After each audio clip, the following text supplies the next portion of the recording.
ọmọ òwe ìgbẹ́ dàgbà o ọmọ òwe ìgbẹ́ dàgbà o kékeré jòjò ló máa gbé tèmi ọmọ òwe ìgbẹ́ dàgbà kékeré jòjò ló máa gbé tèmi ọmọ òwe ìgbẹ́. Another effective parenting strategy is to offer choices.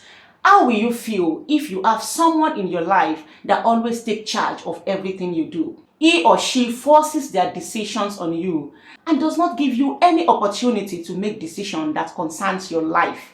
They are in full control of your life for even the smallest things like the clothes you wear daily. They must decide for you and you dare not complain. Will you not feel suffocated at some point? We all want a level of control, if not in anything, at least in our own lives. The little ones also want some form of control in their lives. There are some kids that, will go along with whatever an adult tells them to do, which is not even so good. And there are some other kids who will become angry because they aren't given the chance to choose for themselves. See, you should be somehow worried if your child does all you ask him to do.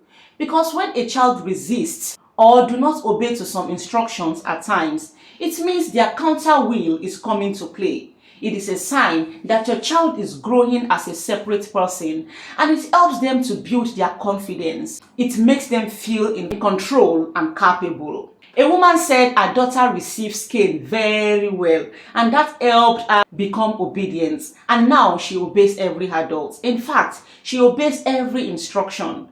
But the problem they are dealing with now is that the 7-year-old girl no longer knows how to say no.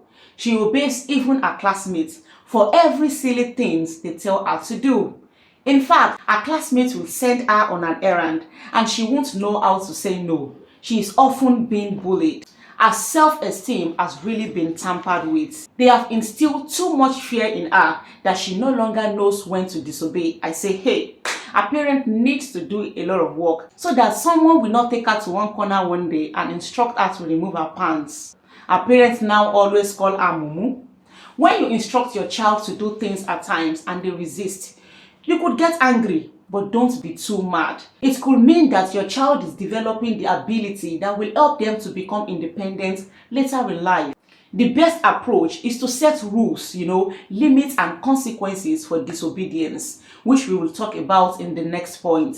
One way to keep things under control is to make your kids involved in decision making. Remember that children who feel they have no control over anything will fight over everything that their parents want them to do. Give them 2 to 3 options that you are okay with. Let them choose. Give them a level of armless control over their lives. For example, Aisha, do you want to wear these black slippers or these blue sandals? She would be very happy to choose from the two. Will you use these yellow plates or these blue plates? Ibrahim, what will you like to wear today? Do you want to have dinner before evening shower or choose a pajamas to wear from these 2 that I have with me? Your kids will be happy. You will be happy. Win-win situation. Kids love some level of independence. Allow them as at when necessary. For example, my boys will insist that they want to brush their teeth by themselves in the morning. I know it will not work because they will just be licking toothpaste and wasting my time. If I have enough time, I will press tiny toothpaste on the toothbrush and let them have their way so they can feel like a superhero. When they are done, I would say, hey, good job. Let me just help you round up. You washed it very well, but let me help you wash small. And if there is no time in the morning for the shenanigans, I would say, okay, let mommy brush your teeth this morning and you will brush your teeth in the night. So at night, I let them brush whatever they want to brush with little to no help, no fight. It helps them to even learn faster. Wait, let me digress a bit. How do you mommies and daddies manage not to talk in the bedroom with toddlers or preschoolers? Hey, is it even possible? Do twe. I have been dropping strategies since, so it is your turn to drop strategies in the comment section. Help me to stop talking in the bathroom from now on. Or are we in the same boat? One other thing is that we should know when to say no to the kids and be firm. But for kids age 2, 3, 4, 5, 6, and maybe 7, it is recommended that for every no that you say, there should be 2 yeses, to keep things positive. For example, if your child likes to write things and they start writing on the wall, which none of us wants, right? Divert the child's attention to writing on a book or on a writing pad. Give them alternatives instead of saying don't write. Let us create a yes space for our little ones. In my own case, before now, my kids turned my bed to their bouncing castle. Hey, they will jump and jump on the bed and I will be shouting. They will stop and continue again. When I realized that shouting and threats was not working, I created a yes space. Because at that age, they have a lot of energy and they always want to let it out. Especially kids who are mostly indoors. So I have this big old duvet that I am not using again. I will spread it on the floor and say, oh yeah, come and jump here. They will start jumping at times for almost 10 minutes.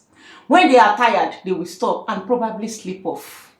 My sister and my brother, choose your battle wisely. And take your eyes away from little things that do not pose danger to them. So create a yes space in your home where they can explore freely. It helps to prevent all these constant no's. The next on my list is setting limits. As much as we allow our kids to enjoy a level of independence, we should know when to be firm by setting rules and having limits. We need to teach our kids about cause and effect. Setting limits for your children is a way to help them internalize good behavior. You set limits by creating your family rules and telling them what the consequences are, when they cross the line. Yeah, this helps to instill self-discipline in them. Some examples of setting limits are no screen time during the week except weekend, else there will be no TV or tablet for another 1 week.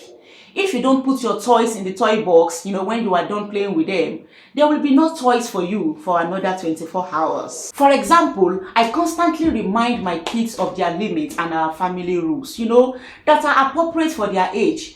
I will always say, in this family, we don't eat each other with our hands. What do we do with our hands? We hug each other with our hands and we help each other with our hands. That does not mean they will not fight the next minute, but I don't get tired of repeating and reminding them. So when they fight, I will make them to hug each other for 10 minutes while singing, I love you, you love me, or I am a Muslim child, I will never fight my brother, and stuff like that. Nobody wants to hug someone that they are currently mad at.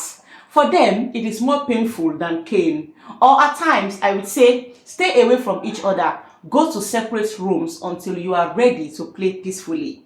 It won't take long before they start missing each other. So fighting has really reduced, not yet eradicated though. And please, every punishment should be in line with the offense committed, else it won't be effective. For example, your kids fought each other and then you decided to seize their toys, or you stopped them from having their favorite snack. How does that correlate? Every punishment should be justified, and make sure you are firm with every rules and punishment in place. If you seize their toys for a day, maybe because they didn't put them away after playing, no matter how much tears they shed, cry no dey kill pikin. The boundaries you are setting is to instill discipline. It also reinforces the family value. They will keep pushing against the limits to see if you will give in, but please don't. Continue to say, you broke the rules, embrace the consequence. Avoid empty threats. It reduces your credibility and they may never take you serious again. Put realistic measures in place. Don't say, oh, you turn on the TV during the week. No TV for you again in this house. They will just be like. So it is important to be kind and firm. To wrap it up for today, make sure you expect age-appropriate behaviors. Be realistic. Be patient. Don't expect your 5-year-old to learn and understand life values that probably took you almost 30 years of your life to learn in their 5 years of age. In fact, as we dey husband house so, we still dey relearn. In the next Omoluabi episode, we shall be discussing other parenting strategies, including the importance of teaching children our local language. Do stick around and turn on the notification bell. Thank you.